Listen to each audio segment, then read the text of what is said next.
करिब रातिको 11 बजे सर्प उद्धारको लागि फोन आउँछ। सर्प उद्धारको लागि फोन आइसकेपछि म तत्काल तयार हुन्छु र सर्प उद्धार गर्न जान्छु। सर्प गोमन सर्प रहेको केही जानकारी रहेको थियो। ल यो नारायणपुर नेर हाम्रो गोमन सर्प एकदमै विषालु सर्प बसिरहेछ। के खाएर बसिरहेछ के यसले चाहिँ? उतापट्टि भित्रपट्टि के छ? भित्र कोठा छ सर यता। ए ओके।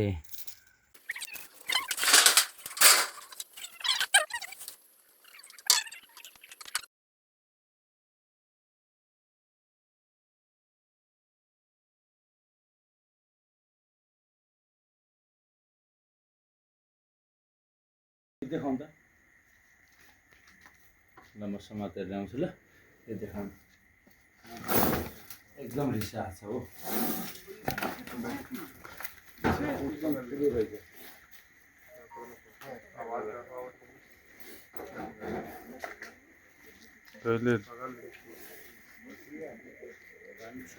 कन्ट्रोल खाछ के यसले।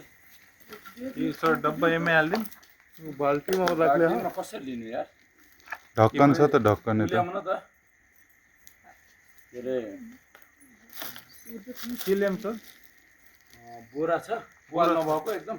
हजुर कट्टा कट्टा कट्टाहरू हुन्छ नि जो ल्याएर भाइ एक कट्टा दौडेर ल्याए त यहीँ छ वाल नभएको।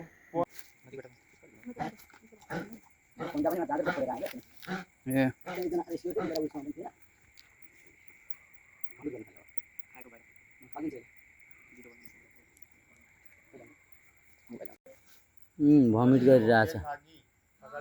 ल रातिको 11 बज्न लाग्यो। गोमन सर्प यी भमिटिङ गरिरहेछ। अन्डा खाएर रहेछ क्या? त्यहाँनिर अन्डा थियो 2टा 3टा 4वटा 5वटा अन्डा खाएर रहेछ नि त यसले। कहाँ थियो यो अन्डा?